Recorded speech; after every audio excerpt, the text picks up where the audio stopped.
Hi hello welcome to eagle media works. సర్వసాధారణంగా మానవుని యొక్క బ్రెయిన్ పుట్టిన మొదటి 2 సంవత్సరాలు డెవలప్ అవుతుందని మాట్లాడుకుంటూ ఉంటాము. సో మొదటి 2 సంవత్సరాలు పుట్టిన శిశువుకి ఎంతో విలువైనది అని, బ్రెయిన్ డెవలప్మెంట్ జరుగుతుంది అని మాట్లాడుకుంటూ ఉంటాము. అసలు బ్రెయిన్ కంప్లీట్గా ఎప్పుడు డెవలప్ అవుతుంది? సో అది పుట్టాక డెవలప్ అవుతుందా, పుట్టక ముందే డెవలప్ అవుతుందా? సో దీని గురించి మాట్లాడుకునే ముందు అసలు బ్రెయిన్లో న్యూరాన్స్ అనేవి ఎన్ని ఉంటాయి, అవి ఎప్పుడు ఫామ్ అవుతాయి? ఒక శిశువు జన్మించడంతోనే తన యొక్క బ్రెయిన్లో 150 నుంచి 200 బిలియన్లు న్యూరాన్స్ ఆల్రెడీ తయారయ్యి ఉంటాయి. So he is readily having 150 to 200 neurons already ఉంటాయి. సో ఒక శిశువు పుట్టిన తర్వాత కొత్తగా బ్రెయిన్లో న్యూరాన్స్ డెవలప్ అవ్వడం అని కానీ, కొత్త నర్వ్స్ పుట్టడం అనేది కానీ కొత్తగా జరగదు. సో అది ఎందుకు మరి పుట్టినప్పటి నుంచి మొదటి 2 సంవత్సరాలు విలువైనవి బ్రెయిన్ డెవలప్మెంట్కి అని చెప్పుకుంటున్నాము.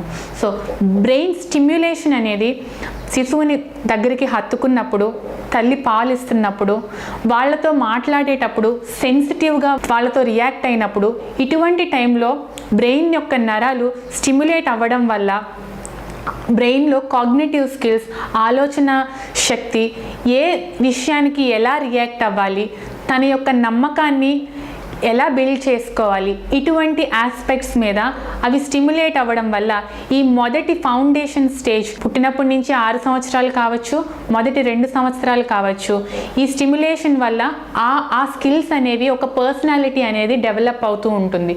సో అందుకనే మొదటి 2 సంవత్సరాలు చాలా విలువైనవి.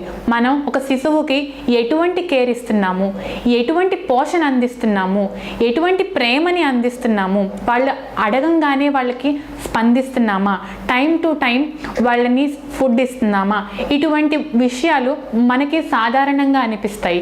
కానీ ఒక శిశువుకి తన యొక్క పర్సనాలిటీని, తన యొక్క మైండ్ని ఐదర్ నమ్మచ్చా నమ్మకూడదా అనే విషయాలు, లేకపోతే తన యొక్క సెల్ఫ్ కాన్ఫిడెన్స్ని, తన మీద తనకు ఒక నమ్మకాన్ని, నేను ధైర్యంగా ఈ ప్రపంచంలో బ్రతకగలను అనే ఒక నమ్మకాన్ని ఈ బ్రెయిన్ స్టిమ్యులేషన్ జరిగేటప్పుడు బిల్డ్ అవుతూ ఉంటాయి. కాబట్టి శిశువుకి మొదటి 2 సంవత్సరాలు చాలా ఇంపార్టెంట్ అని చెప్తాము. దీనికి ఒక 2 ఉదాహరణలు మాట్లాడుకుంటే, మనం పెయిన్ థ్రెషోల్డ్ అని అంటారు, అంటే నొప్పిని తట్టుకోగలగడం. మనం సర్వసాధారణంగా మన ఇళ్లల్లో చూస్తూ ఉంటే పిల్లలు ఏదైనా దెబ్బ తగలంగానే వాళ్ళు ఏడుస్తూ ఉంటారు ఆ నొప్పికి. సో తల్లో తండ్రో ఎవరో ఒకళ్ళు దగ్గరికి వెళ్ళి వాళ్ళని డైవర్ట్ చేయడానికి ఆ తగిలిన సోఫాను కొట్టడమో, తలుపును కొట్టడమో చేస్తూ ఉంటారు. అప్పుడు ఏమవుతుంది అని అంటే, పిల్లలకి తనకు ఒక నొప్పి వస్తుంది, దాన్ని కంట్రోల్ చేసుకోవాలి అనే విషయం తెలియకుండా తను వేరే విషయం మీదకి డైవర్ట్ అవుతున్నాడు. దీనివల్ల మన నెక్స్ట్ లైఫ్లో ఎటువంటి సమస్యలు ఎదుర్కొంటాము అని అంటే, నొప్పిని తట్టుకోవడం అనే విషయం ఆ వయసులో మనం చెప్పట్లేదు. కాబట్టి ఫ్యూచర్లో ఏమైనా పెయిన్స్ వచ్చినప్పుడు, ఏదైనా సమస్య వచ్చినప్పుడు దాన్ని ఎలా లోపలికి తీసుకోవాలి, దానికి సొల్యూషన్ ఎలా వెతకాలి అనేది మానేసి ఈజీగా దేని మీద ఒకదానికి, దీనివల్ల ఇలా అయ్యింది, లేకపోతే వేరే కారణం చూపించడానికి మనం ఆ చిన్న ఏజ్ నుంచి పిల్లలకి నేర్పిస్తున్నాము. సో దట్స్ వాట్ టీనేజ్ వచ్చేటప్పటికి పిల్లలు ఏదైనా ఒక విషయం జరగకపోతే, మార్క్స్ సరిగ్గా రాకపోతే పర్వాలేదు అనుకుని తీసుకోకుండా సూసైడల్ దాకా వెళ్ళడానికి మెయిన్ కారణం పెయిన్ థ్రెషోల్డ్, నొప్పిని ఎలా కంట్రోల్ చేసుకోవాలి, దానికి సొల్యూషన్ ఎలా వెతకాలి అనేది మానేసి మనం ఎక్కువ వేరే దారిని వెతుక్కుంటున్నాము. సో బాల్యం నుంచి ఓకే దెబ్బ తగిలిందా, సో తగ్గుతుంది, దెబ్బ చూసుకోకపోవడం వల్ల తగిలింది, సో దాన్ని కంట్రోల్ చేసుకోవాలి అనే విషయాన్ని మనం పిల్లలకి నేర్పించాలి. ఇంకొక ఉదాహరణ చూసుకుంటే ఇంపేషియన్స్, అంటే సహనం లేకపోవడం. సో పిల్లలకి సహనం లేకపోవడాన్ని చిన్న వయసులోనే ఎలా నేర్పిస్తాము అని అంటే, ప్రీ స్కూల్కో ఎల్కేజీకో పిల్లలు వెళ్తూ ఉంటారు. వాళ్ళ బటన్స్ వాళ్ళు పెట్టుకోవడానికో, వాళ్ళ షూ వాళ్ళు వేసుకోవడానికో ట్రై చేస్తూ ఉంటారు. సర్వసాధారణంగా తల్లిదండ్రులు రా త్వరగా వెళ్దాం, టైం అయిపోతుంది అని వాళ్ళని పట్టుకోవడం, లాగడం, పుష్ చేయడం, బటన్స్ పెట్టడం, నీకు చేత కాదు అని చెప్పడం, లేకపోతే హడావిడి వాతావరణాన్ని క్రియేట్ చేయడం అనేది జరుగుతుంది. సో దీనివల్ల మనకే శిశువుకి ఒక పిల్లవాడికి తను చేసే పని నిదానంగా చేయడాన్ని నేర్పించినప్పుడు, ఒక ఇంపేషన్స్ మనకు లేనప్పుడు వాళ్ళు కూడా అదే నేర్చుకోవడానికి ఎక్కువ దోహదం చేస్తుంది. సో వయసు పెరిగే కొలది దీని ప్రభావం ఇంకా ఎక్కువ అవుతుంది.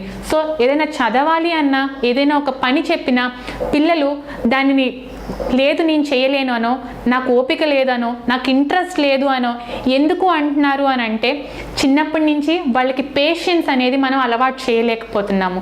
సో ఏ చిన్న విషయమైనా మనకి చిన్న విషయాలుగానే కనిపిస్తాయి, దాని ప్రభావం మనం పెద్దగా చూస్తూ ఉంటాము. కాబట్టి ఆ చిన్న వయసు నుంచి మనం వాళ్ళకి పేషెన్స్ అనేది అలవాటు చేయాలి. వాళ్ళ పనులు వాళ్ళు చేసుకోవడానికి ఎంకరేజ్ చేస్తూ ఉండాలి, అది ఎంత సమయమైనా. సో ఈ 2 ఉదాహరణలో చూసినప్పుడు మనం ఆ పనులు చేసినప్పుడు వాళ్ళ బ్రెయిన్ స్టిమ్యులేషన్ జరిగినప్పుడు సో అవి ఎలా రిసీవ్ చేసుకుంటున్నాయి బ్రెయిన్లోకి. సో నొప్పి వచ్చినప్పుడు, ఏదైనా సమస్య వచ్చినప్పుడు అది వేరే ద్రోవలోకి పడుతుంది. అదే ఏదైనా పని చేయాలి అని అన్నప్పుడు ఆ బ్రెయిన్లో స్టిమ్యులేషన్ ఎలా జరుగుతుంది అని అంటే సో తొందరగా అయిపోవాలి, నాకు ఇది చేత కాదు, లేకపోతే నేను ఇది చేయలేదు అనే ఒక భావన వస్తుంది. మ్యాక్సిమం సైకాలజిస్టులు కానివ్వండి, శాస్త్రవేత్తలు కానివ్వండి, వాళ్ళ యొక్క రీసెర్చ్లో చెప్పింది ఏంటి అని అంటే మొదటి బాల్య దశ ఎలా ఉందో దాన్ని బట్టే మన 90% లైఫ్ ఉంటుంది అని చెప్పారు.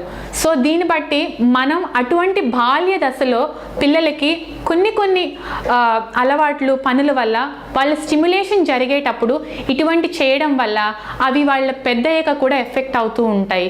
సో మనం పిల్లల్ని పెంచేటప్పుడు ఖచ్చితంగా కాన్షియస్గా ఉండాలి, కొన్ని జాగ్రత్తలు తీసుకోవాలి, అవి వాటి మీద ఎలా ప్రభావం చూపిస్తుంది అనే అవేర్నెస్ అయితే ఖచ్చితంగా ఉండాలి. Thank you. Like and subscribe Eagle Media Works.